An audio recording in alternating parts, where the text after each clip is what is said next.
Imagine buying your dream home, a beautiful century-old house filled with history and charm. You start renovations, pulling up floorboards, and you find a small, tightly rolled piece of paper tucked away in a hidden crevice. You carefully unroll it, the paper crackling with age. The faded ink tells a story, not of love or happy memories, but of a dark secret this house has kept for over 100 years. That's exactly what happened to the Miller family when they bought the old Blackwood Manor.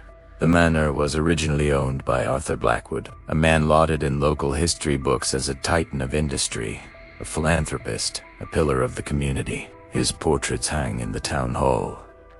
A park is named after him. He was, by all accounts, a hero who built this town from the ground up with his factories and his generosity. But the message found by the Millers painted a very, very different picture. It was a letter, or more accurately, a confession, written by a man named Thomas, who identified himself as a foreman at Blackwood's main textile mill. The letter was dated 1923. Thomas wrote in a frantic, hurried script. Terrified of being discovered, he detailed the horrific working conditions in the mill, the long hours, the meager pay, the constant danger from unsafe, poorly maintained machinery. He described how workers, many of them just children, lost fingers, limbs, and sometimes their lives, all to keep Blackwood's profits soaring. The letter stated that the community looked the other way. Blackwood was the town's biggest employer. He paid the sheriff's salary. He made generous donations to the church. He funded the annual town picnic. To speak out against him was to risk your job, your home, your family's future. The people were trapped, dependent on the very man who was exploiting them. But one man, a young worker named James, decided he'd had enough. According to Thomas's letter, James was smart and charismatic. He had secretly been documenting the safety violations, gathering evidence, and trying to organize the other workers. He planned to take his findings to a journalist in the next city, someone outside of Blackwood's sphere of influence. He believed that if the world knew what was happening, things would have to change. Thomas wrote about his last conversation with James. He remembered the hope in the young man's eyes, but also the fear. James knew he was taking a massive risk. A few days later, there was an accident at the mill. A large piece of machinery supposedly malfunctioned and collapsed, tragically killing James. The official report, signed by a coroner friendly with Blackwood, ruled it an unfortunate, unforeseeable incident. The case was closed. But Thomas knew the truth. He wrote that it wasn't an accident. He had seen two of Blackwood's most loyal enforcers near that section of the factory shortly before the collapse. He was certain they had tampered with the machinery, staging the accident to silence James forever. The message was clear.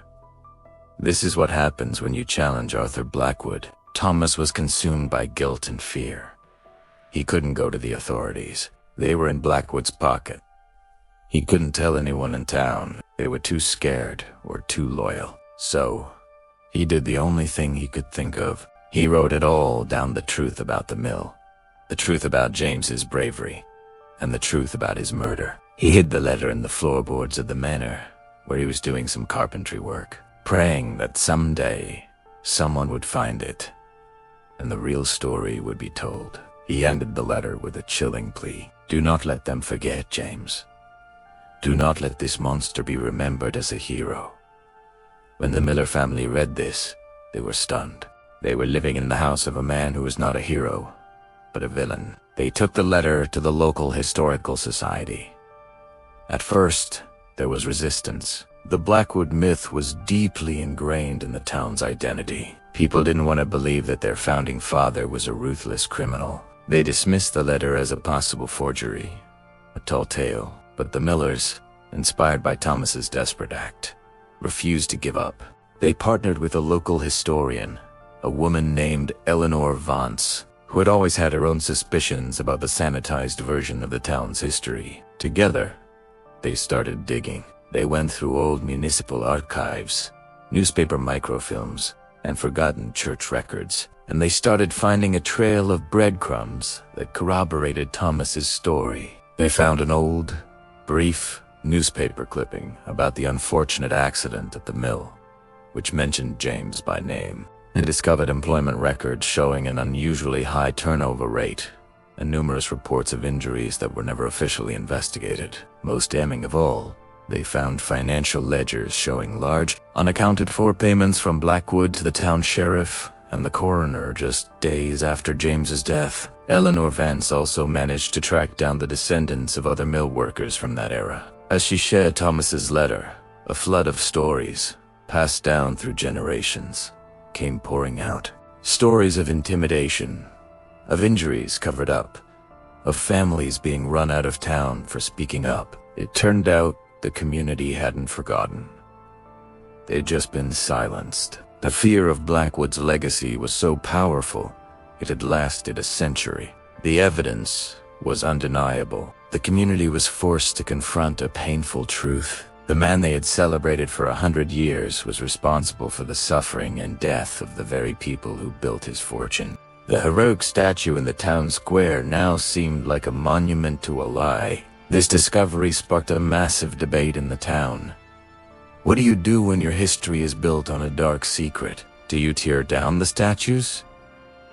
Do you rename the parks and the streets? Some argue that you can't erase history, and that Blackwood, despite his flaws, still did a lot to build the town. Others argued that honoring a man like him was an insult to the memory of James and all the other victims. The town council held meetings that were packed and emotional. Descendants of mill workers stood up and told their family stories, many for the first time in public. The descendants of Arthur Blackwood, who were still a prominent family in the region, issued a public apology, expressing their shock and sorrow. In the end, the town decided not to erase its past, but to amend it. They didn't tear down the statue of Arthur Blackwood. Instead, right next to it, they erected a new memorial.